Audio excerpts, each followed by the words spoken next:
Fair to the Beyond by Carbidex. I've been a taxi driver for over 15 years now. It's not the most glamorous job, but I enjoy it nonetheless. I like the variety that comes with meeting new people every day. The stories they tell, the accents, the distant homes they left behind, all part of the rich tapestry of life that unfolds before me, one fare at a time. But sometimes, well, some stories leave a lasting impression, casting long shadows on your soul that even the morning sun struggles to erase. This is one of those stories. It was a bitter winter night in Chicago. The city was caked in a layer of frost, twinkling under the harsh glare of streetlights. Snow flurries pirouetted in the biting wind, while the rest of the world seemed to hibernate. That's when I spotted him, a lone figure at the curb, hunched over and clad in a dark coat. A neon sign flickered above him, painting a spectral glow. I pulled over. He got in with a nod, and I was immediately struck by his pale countenance. His eyes were a vivid blue, almost luminescent in the dim light of the cab, and his face bore an otherworldly look of calm, as if he were detached from the frozen world outside. "North Clark Street, please," he said in a soft voice. As we navigated the icy streets, he remained silent every so often. I would catch him staring out of the window, his reflection caught in the cold glass. I tried to strike up a conversation, to break the monotony, but he just nodded or hummed in response, lost in his thoughts. As I took a turn around Astor Street, my cab's headlights momentarily illuminated a road sign, and I noticed something strange. The man's reflection in the rearview mirror was distorted, almost blurred around the edges, as if the light refracted strangely around him. An unsettling chill gripped me, but I shrugged it off, blaming it on the long shift and the winter's cold. We reached the address he had given, an old Victorian building that stood in stark contrast to the modern condo surrounding it. Its windows were dark, looking hollow against the snowfall. The man handed me a crisp $100 bill, far too much for the ride. I tried to refuse, telling him it was too much, but he insisted. "Consider it a tip for your troubles," he said. That's when I saw it. His smile. It was hollow, not reaching his glacial eyes, more of a grimace than a sign of gratitude. Just as he was about to get off, he turned around and said, "You'll see me again soon." It wasn't a request or a statement. It was a promise, said with a chilling certainty that made my skin crawl. I watched as he disappeared into the building, leaving me alone with the humming engine and my swirling thoughts. That night, I lay awake in bed, his last words echoing in my mind, his icy gaze imprinted on my retinas. Little did I know that it was just the beginning of my journey into the inexplicable. Unbeknownst to me, the passenger who wasn't there had left a phantom presence in my cab, and my life was about to take a surreal turn. The following nights were a blur of faces and fares. However, none of them bore the eerie calm of my spectral passenger. Yet his presence lingered in my cab, like a whisper of cold wind that made the hair on the back of my neck stand up. I'd often find the rearview mirror slightly askew, the icy gaze of those blue eyes seeming to haunt its reflection. It was nearly a week later when he reappeared. Same spot, same frosty evening, same ethereal calm about him. "Back to North Clark Street, please," he said, his voice barely above a whisper, yet somehow resonating above the city's noise. This time I was more observant.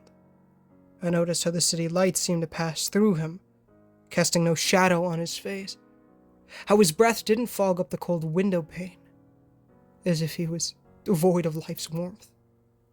Once again, his distorted reflection in the rearview mirror unsettled me. The man sitting in the backseat of my cab was clearly not of this world.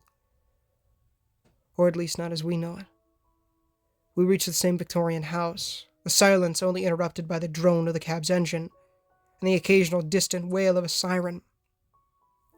He handed me another $100 bill, his icy fingers brushing against mine, sending a shiver down my spine. This time, he didn't say anything. He merely nodded, a silent acknowledgement of our strange companionship, before disappearing into the darkness.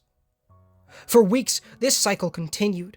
The spectral passenger would hail my cab every few nights, always at the same spot, asking to be driven to the same address. His presence was a cold void, his existence an enigma.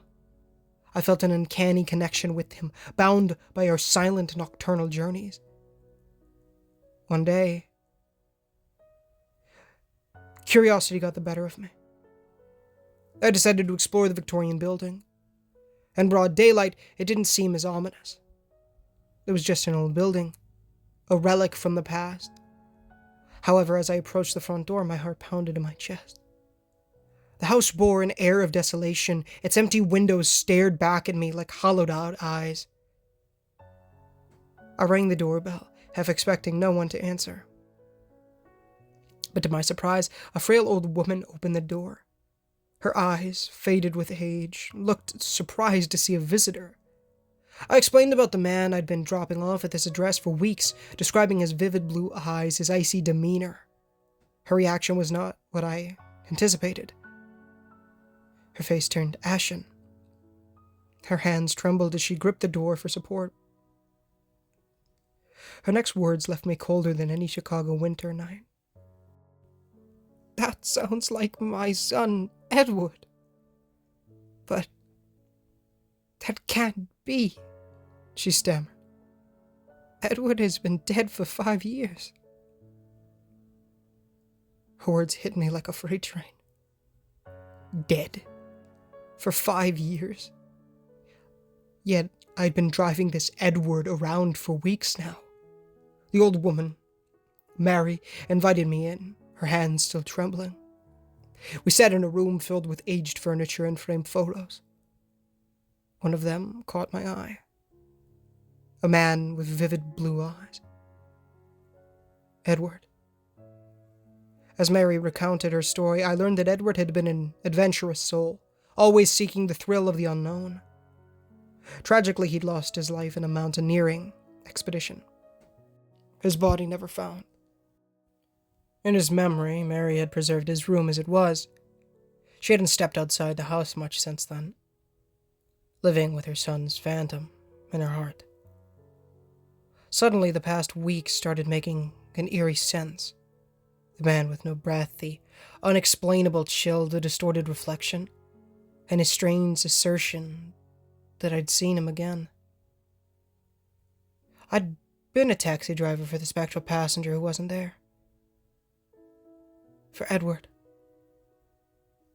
That night, as the snow began to fall again, I found myself waiting at the same spot. The neon sign buzzed overhead, the cold wind howling through the deserted streets. And just like clockwork, he appeared. In the rearview mirror, his ghostly figure was a blur, but his eyes shone with the same intensity. This time, I drove in silence. His destination already known. I pulled up in front of the Victorian building, its silhouette looming in the night. As Edward handed me the $100 bill, I held onto his cold hand. Looking him in the eye, I said, "I met your mother today, Edward."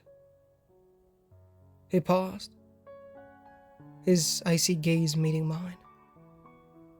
Then, for the first time, I saw an emotion in them. Surprise followed by a profound sadness. He didn't utter a word, just nodded, his ghostly figure fading as he walked towards the house.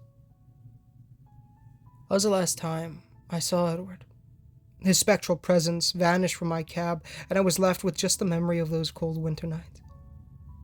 I continued to drive through the city, a silent observer of life and its countless stories. Every so often, I'd pass by the old Victorian house. Each time, I could see Mary through the window, a silent figure living in the world of memories. And in my heart, I would thank Edward for a reminder. A reminder that sometimes we taxi drivers are more than just a ride home. We are the keepers of stories, living and beyond, conduits for those seeking a way back, even if for a fleeting moment. We are the companions to the passengers who are, and to those who aren't there.